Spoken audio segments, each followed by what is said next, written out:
Did this once. Wrong microphone. So, doing it again. Also, new camera.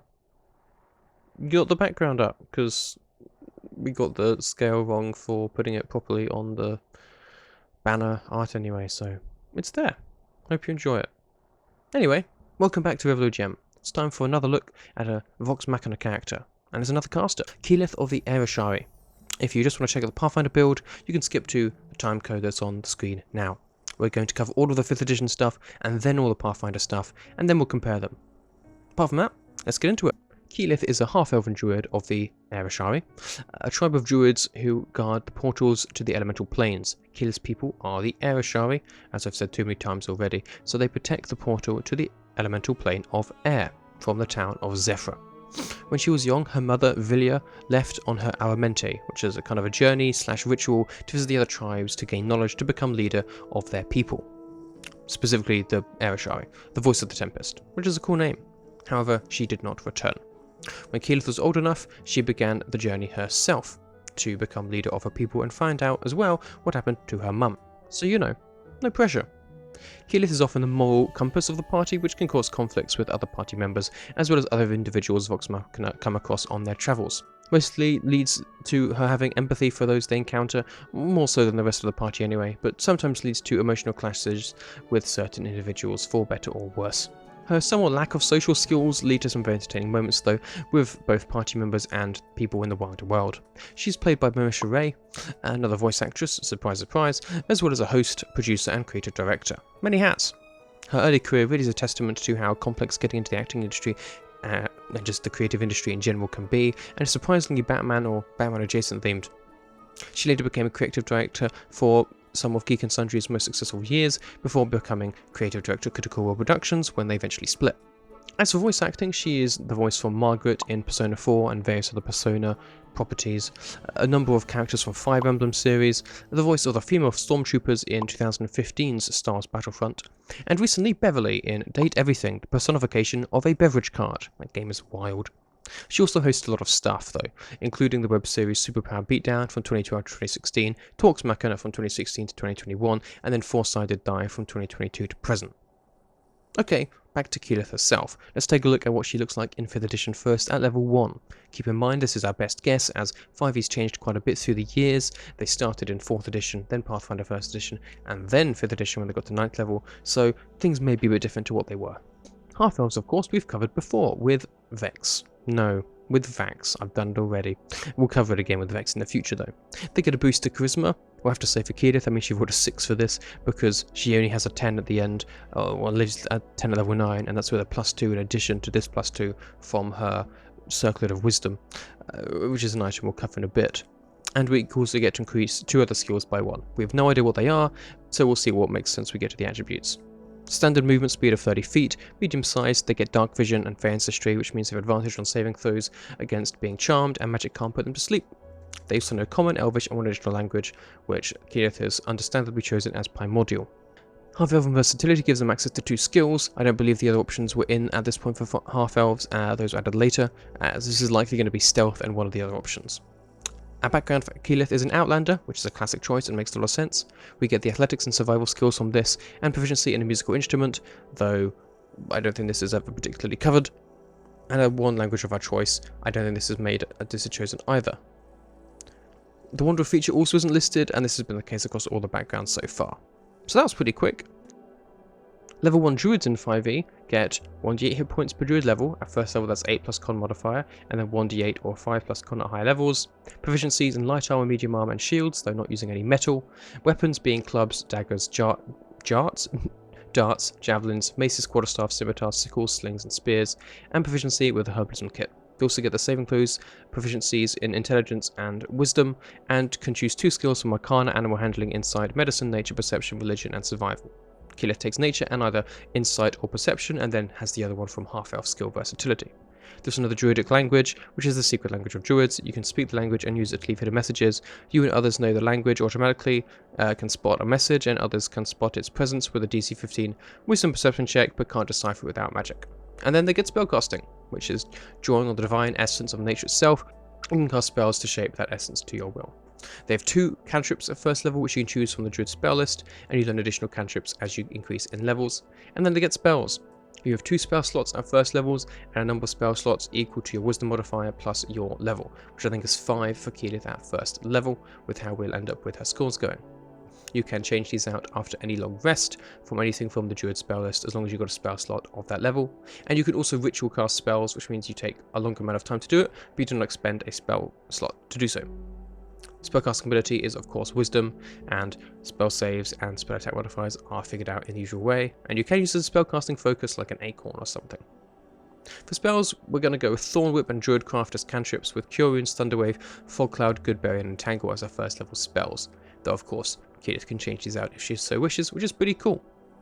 And that's pretty much it. So attribute scores, we've no idea where those +1s go, and the +2 has to go into Charisma, which we're going to reckon makes it an 8. Keyleth appears to have taken 2 SIs, as I don't see any feats on her level 9 character sheet. So looking at that, and the fact that the increases to the ASIs would likely have to go in Wisdom to get it from what it is to 18 and then 20, or 20 and then 22 because of the Circlet of Wisdom. The skills, the attribute scores are looking at like a 14 Strength, 15 Dex, 14 Con, 15 Int, 18 Wisdom, which is +2 from Circlet of Wisdom, and 10 Charisma, again +2 from Circlet of Wisdom, which is pretty solid. It gives Keyleth +2 to Initiative, 10 hit points to start with, and a +6 Wisdom save and a +4 Intelligence save. High skills are going to be Insight, Survival, and Perception. Nature, I think, has been treated as a Wisdom skill on the level 9 sheet I'm looking at, but it's an Int skill on 5e. That's an easy mistake to make. She has a staff, it's not going to do a lot of damage, and an AC of 13 with leather, 14 with studded leather, which is what I think she has. On the level 9 sheet it doesn't say what she has, but it has her AC as 17 somehow. I don't know why that is, it might be a Pathfinder carryover. It's been a consistent issue with these sheets, so I'm assuming I'm just missing some information. Okay, on to Pathfinder 2nd edition Remaster. Again, we've dealt with half-elves before. Keyleth is simply human, like Percy and Vax, with the Ivar and heritage, like Vax as well. 8 hit points, size medium, speed 25 feet, all standards. 2 free boosts to whatever you choose, and you also have the elves or possibly other Ivans in your family tree. You have pointed ears and other telltale signs of elven heritage, and you gain the elf trait, the Ivaran trait, and low light vision. In addition, you gain an ancestry feat. You can choose from Ivaran and elf feats in addition to those from your ancestry of human. For ancestry feat, we have chosen to take Woodcraft, which is you have an innate familiarity with forested areas. When in a forest or jungle environment, if you roll a critical failure on a survival check to sense direction, subsist, or cover tracks, you get a failure instead, and if you roll a success, you get a critical success instead. This isn't super thematic for Keyleth, but I think she spends quite a lot of time in forests and it still does work. That makes sense with her people. For background, whilst it isn't an outlander as such in Pathfinder 2nd edition, I'm sure we could find something similar, but I've chosen again to go in a different direction. I'm going to give Keyleth Chosen One. This is a rare background, so if you want it yourself, definitely speak to a GM first. Your birth has fulfilled a prediction, and people close to you are counting on you to do great things. There's an intense pressure on you to be up to the task, and the fickle nature of prophecy complicates your path.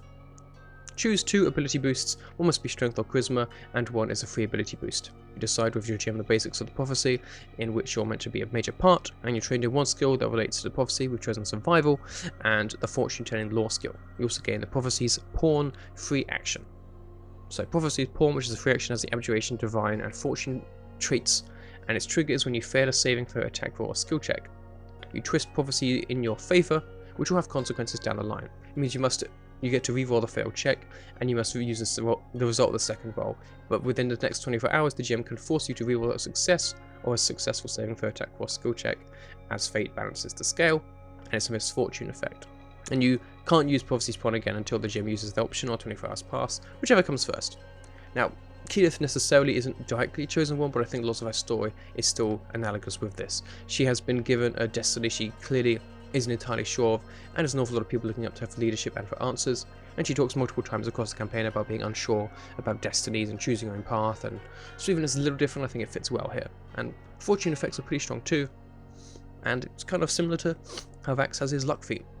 Okay, so on to Druid proper. This has some of the same hallmarks as in 5e, but you'll see, especially in part 2, that differences will start to appear between the Pathfinder and 5th edition D&D versions. In Pathfinder, you have your key ability being Wisdom as a Druid, obviously, and hit points are still 8 plus con modifier each time. You're trained in perception, trained in fortitude saves, reflex save, and expertly trained in will saves, so they're slightly high modifier at first level. Your skills are trained in nature, and one skill determined by a druidic order, and you have a number of additional skills equal to 2 plus your intelligence modifier. You're trained in simple weapons and in unarmed attacks, and you're trained in light, medium armor, and unarmored defense. Everyone gets shield training in Pathfinder. You've obviously got your class DC, and you're trained in spells as well, which is usually using the primal spell list. In Pathfinder, you choose your druidic order level 1, it's kind of like your circle. We've chosen the storm order for Keyleth. It's not quite air, but it's close. Whether you're born under a tempest or survived a bolt of lightning from a clear blue sky, you now carry the fury of the storm in your heart, channeling thunder to terrifying destructive effect and riding the winds through the air. It's more that latter part that we've chosen it for, but the whole thing's cool. That gives you the order skill of acrobatics, the druid feat Stormborn, and the order spell Tempest Surge. Your anathema, which is if you do this stuff it's bad and you need to probably perform some kind of ritual to repent, is polluting the air or allowing those who cause major air pollution or climate shifts to go unpunished. This doesn't expect you to immediately go and tackle people who are going to just very much easily squish you, but you need to kind of take some action. The Stormborn feat means that you are at home in the elements, reveling the power of nature unleashed. You do not take circumstance penalties to ranged spell attacks or perception checks caused by weather, and your targeted spells don't require a flat check to succeed against a target concealed by weather such as fog or heavy rain.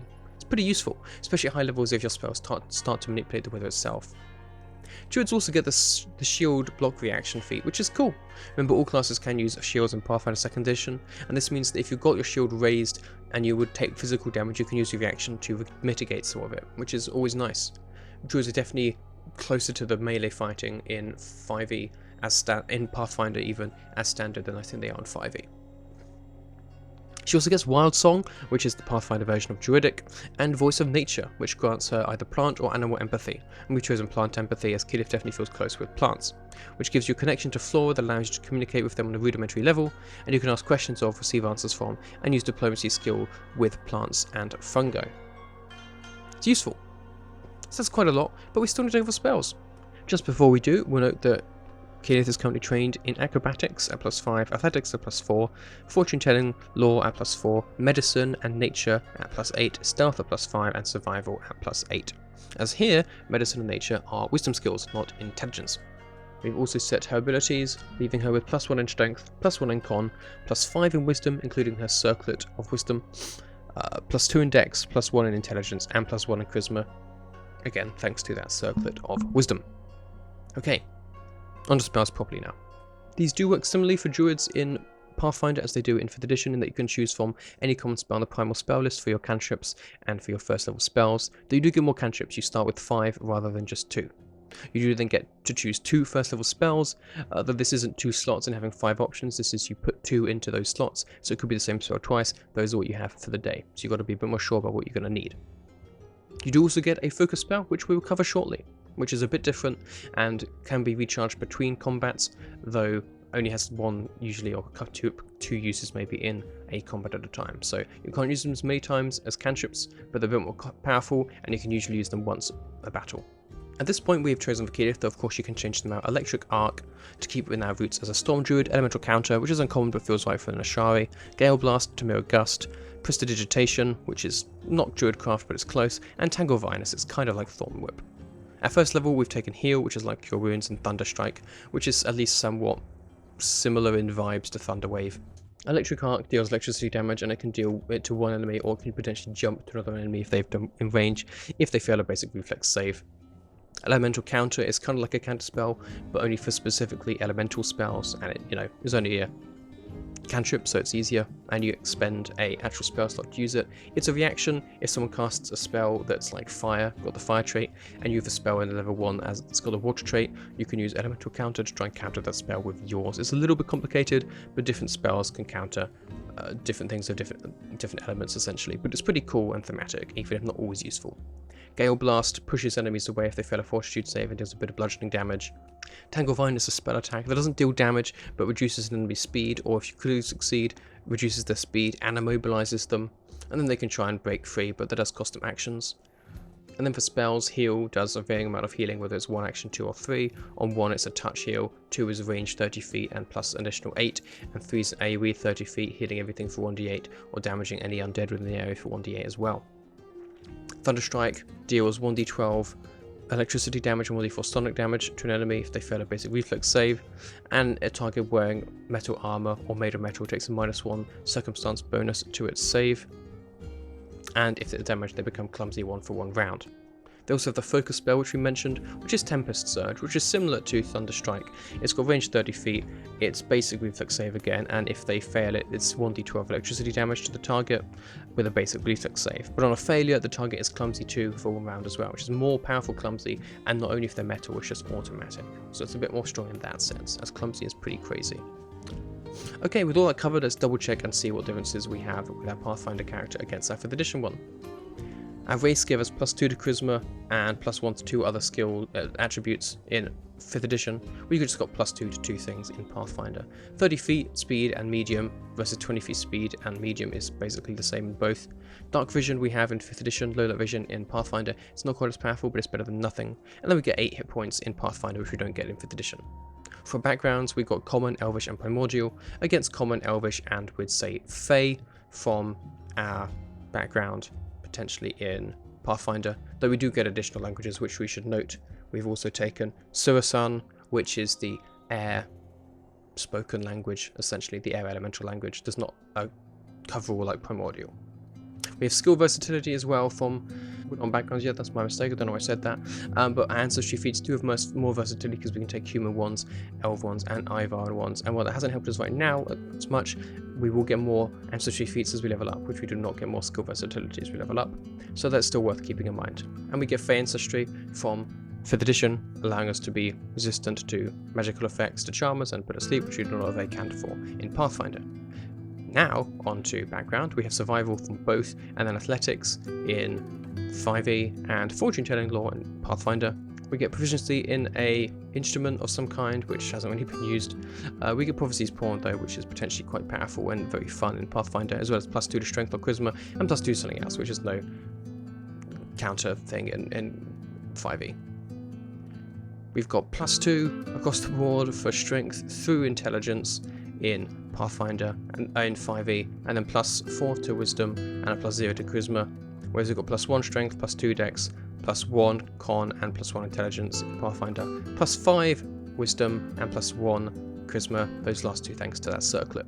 AC of 13 or 14 at best, I think, without a shield in 5e, whereas we've got AC 16 with leather armor in Pathfinder, and that's 18 with a shield.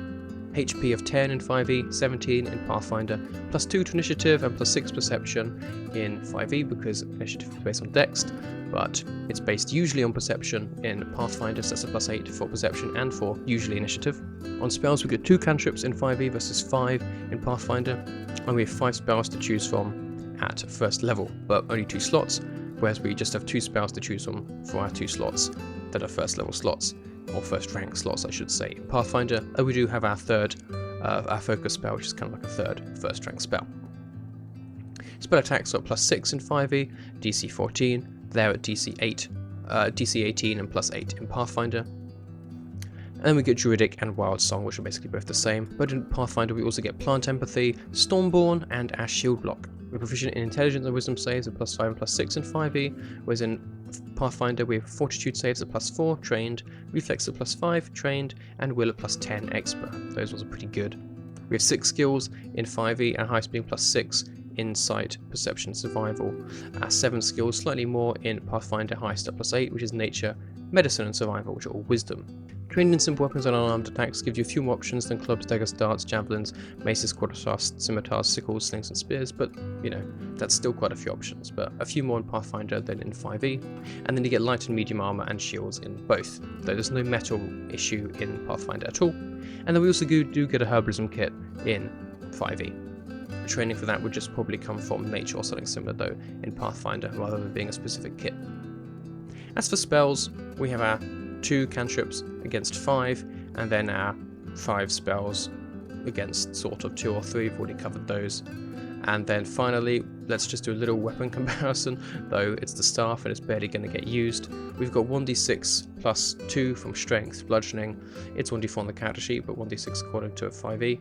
Versatile d8 plus 2 to hit, 1 hit going to do 6/7 sort of damage. In Pathfinder, it's 1d4 plus strength of 1 to hit, which is bludgeoning. Again, still 2-handed d8 plus 4 to hit, one hit's going to do 4 damage, maybe like 6 if you are two-handing. And that's pretty much it. It's not great damage, but that's why they've got spells. So there we go. As you can see, these two druids seem rather similar at this point. We have taken our racial stuff or ancestry and then our backgrounds in different directions, but the druids still seem kind of similar. They have decent ability to stay in combat with their armor skill and with their amount of hit points that they've got, but they are mostly designed to be spellcasters who can also help out with stuff that regards nature, communing with nature and things like that, doing herbalism and such. Though as we level up in the next part of this video, which will be in a month, to level 9, we will start to see these two druids differentiate in some ways, which will be interesting to look at. But for now, that's everything. Thank you for watching. If you enjoyed it, please hit like, let me know if you do anything different down in the comments below, and subscribe for more content. But that's all for now. Thank you for listening, thank you for watching, and I'll see you in the next one. Goodbye.